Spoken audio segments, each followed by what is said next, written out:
কি 1 লাখ 1 কোটি? আলহামদুলিল্লাহ। ওই হাসান ভাই কথা বলতে পারছে না, 1 কোটি টাকা কই বংশালে দাঁড়ান দাঁড়ান, ওই যে 1 কোটি টাকা। আল্লাহু আকবার। আর কেউ দ্বিতীয়? আমি মোশাররফ ইনশাআল্লাহ ঢাকা মঞ্জিল করার জন্য 1 কোটি টাকা দেব। আমি মোশাররফ আলহামদুলিল্লাহ। আলহামদুলিল্লাহ। এখন পারলে আরো বলেন, এখন সময় নেই। ইয়াসিন ভাই 2 কোটি টাকা দেব। ইয়াসিন ভাই কই? না না স্যার বলো আমার মুখটা, তুমি বলো। তুই বলে দাও। আমি কোনো কথা বলবো না। বলেন। আসসালামু আলাইকুম ওয়া রাহমাতুল্লাহ। আমার স্যারের স্বপ্ন আহলে হাদিস মঞ্জিল করার জন্য আমি 2 কোটি টাকা দেব ইনশাআল্লাহ। বাকি কাজ শেষ না করা পর্যন্ত এর পাশে থাকবো ইনশাআল্লাহ। আলহামদুলিল্লাহ। আল্লাহ কবুল করো।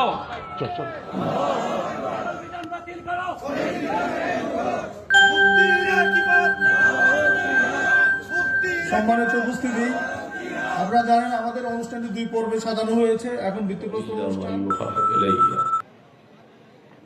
هل يستوي الأعمى والبصير أفلا يتفكرون? রাসূলুল্লাহ সাল্লাল্লাহু আলাইহি ওয়াসাল্লাম তার নিজের আগমন সম্পর্কে বলছেন, এবং সেটা আল্লাহ পাক নিজেই তার ভাষায় কোরআনে নাযিল করছেন। হে মুহাম্মদ, তুমি বলো, লা আকুলু লাকুম ইনদি খাজাইনুল্লাহ। তুমি জনগণের কাছে এ কথা বলো না যে আমার কাছে ধনভাণ্ডার আছে।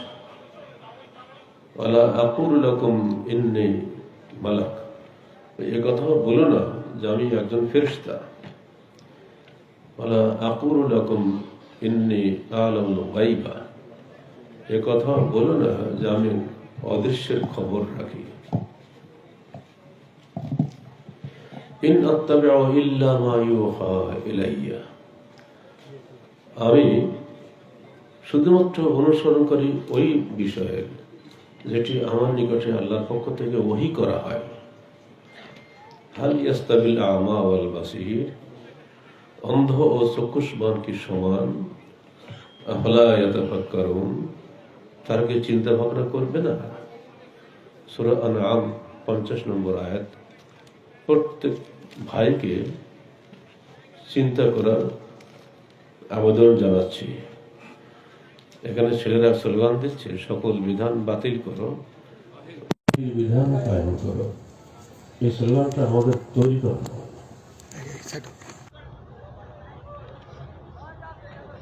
2004 সালের 29শে জুলাই ঐতিহাসিক মানিক মিয়া এভিনিউয়ে 20 লক্ষাধিক মানুষের কণ্ঠে উচ্চারিত এই স্লোগান। সেদিন তসলিমা নাসরিনের কোরআন পরিবর্তনের দাবির বিরুদ্ধে যখন ইমানদার জনগণ খুশি উঠেছিল, সেখানে বিভিন্ন সংগঠনের মধ্যে আমাদের সংগঠনে ছিল। সেখানে আমাকে মাত্র 2 মিনিট 10 সেকেন্ড সময় আমি পেয়েছিলাম। বুঝতেই পারছেন আমাদের প্রতি অন্যদের একটা সবসময় বৈমাত্র সুলভ আচরণ তো আপনারা সবাই জানেন। সে 2 মিনিট 10 সেকেন্ড সময়ের মধ্যেই আল্লাহ আমাদের জবাব দিয়ে এই শব্দটা আল্লাহ বের করে নিয়েছিলেন। আর সেদিন বলেছিলাম, সকল বিধান বাতিল করো, ওহির বিধান কায়েম করো। মানুষের অন্তরে যেন এমন দাগ কাটলো, এই ফার্ম গেট থেকে আসাদ গেট পর্যন্ত এই এলাকার 3 ধরনের জায়গা ছিল না। সমস্ত মানুষ এক বাক্যে বলে উঠল এই কথাটাই। বলুন তো আপনারা,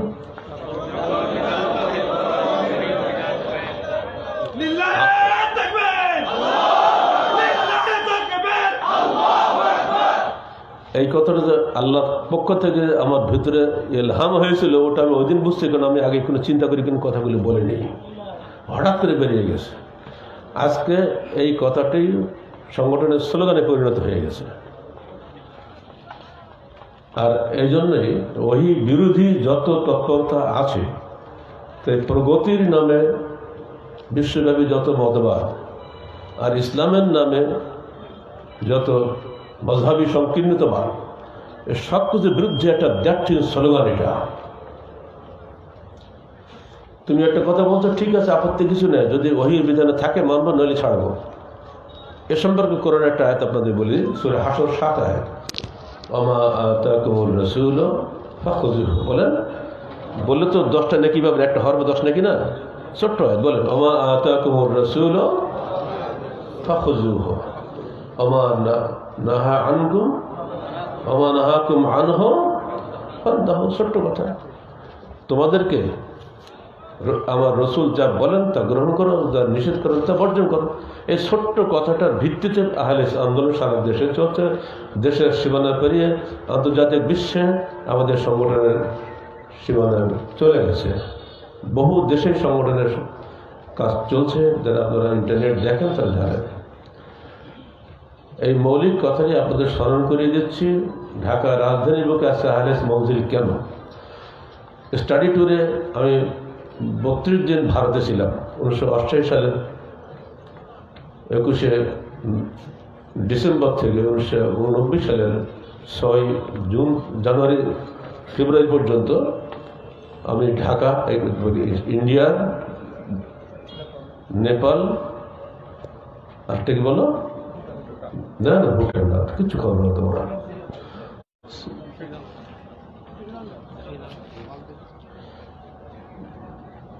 পাকিস্তান, ভারত, পাকিস্তান আর নেপালে আমি 3 দেশের মধ্যে 32 দিন, শুধু 52 দিনের মধ্যে 32 দিন ছিলাম ভারতে।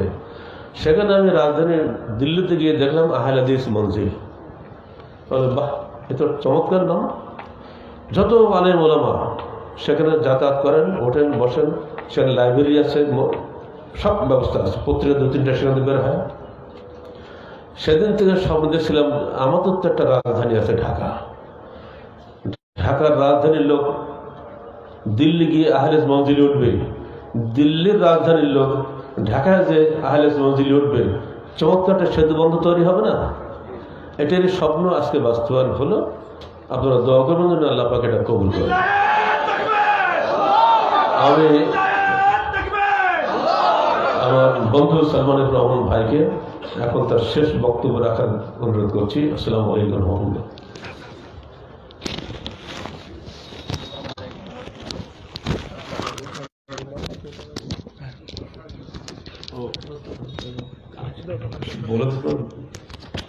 আমার কথা শেষ পর্যায়ে, আজকে তো আপনারা ওখানে দেখলেন, এটা করতে টাকা লাগবে না? কে কত টাকা দেবেন আমার সামনে ওয়াদা করেন। আজকে টাকা দেওয়া লাগবে, খেলে ওয়াদা করেন, টাকা দেওয়া শুরু করতে হবে। বলো কে দেবেন?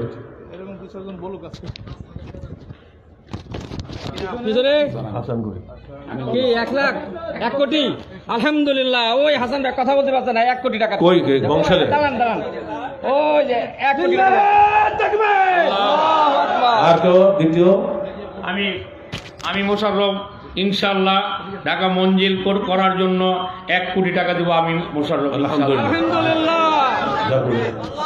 এখন পারলে আরো বলেন, এখনো সময় নেই। ইয়াসিন ভাই 2 কোটি টাকা দেবে। ইয়াসিন ভাই কই? স্যার বলো আমার মুখটা। তুমি বলো, তুই বলে দাও। আমি কোনো কথা বলবো না। বলেন। আসসালামু আলাইকুম রাহমাতুল্লাহ। আমার স্যারের স্বপ্ন আহলে হাদিস মঞ্জিল করার জন্য আমি 2 কোটি টাকা দেবো ইনশাআল্লাহ। বাকি কাজ শেষ না করা পর্যন্ত এর পাশে থাকবো ইনশাআল্লাহ। আলহামদুলিল্লাহ। আল্লাহ কবুল করো। চল। আমাদের